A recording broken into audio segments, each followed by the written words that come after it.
Hello and welcome everyone. In this video, I'll show you how to install Zotero and its browser connector. First, go to zotero.org and click on the red download button.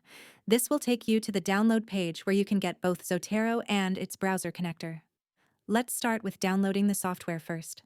Click the blue download button. After it finishes downloading, open the installer file. The extraction process will start automatically. Then the setup window will appear. Click on Next to continue. On the next screen, leave the standard installation option checked and click Next again.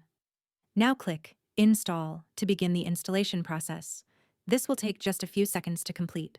Once it's done, click Finish. Zotero will then open automatically on your computer. Now let's install the browser connector. Go back to the previous Zotero download page and click Install Connector. This will open a new page in your browser. Click the blue Get button and then click Add Extension to confirm. And that's it. The browser connector is now installed and ready to use. Thanks for watching. Don't forget to like and subscribe. See you in the next video.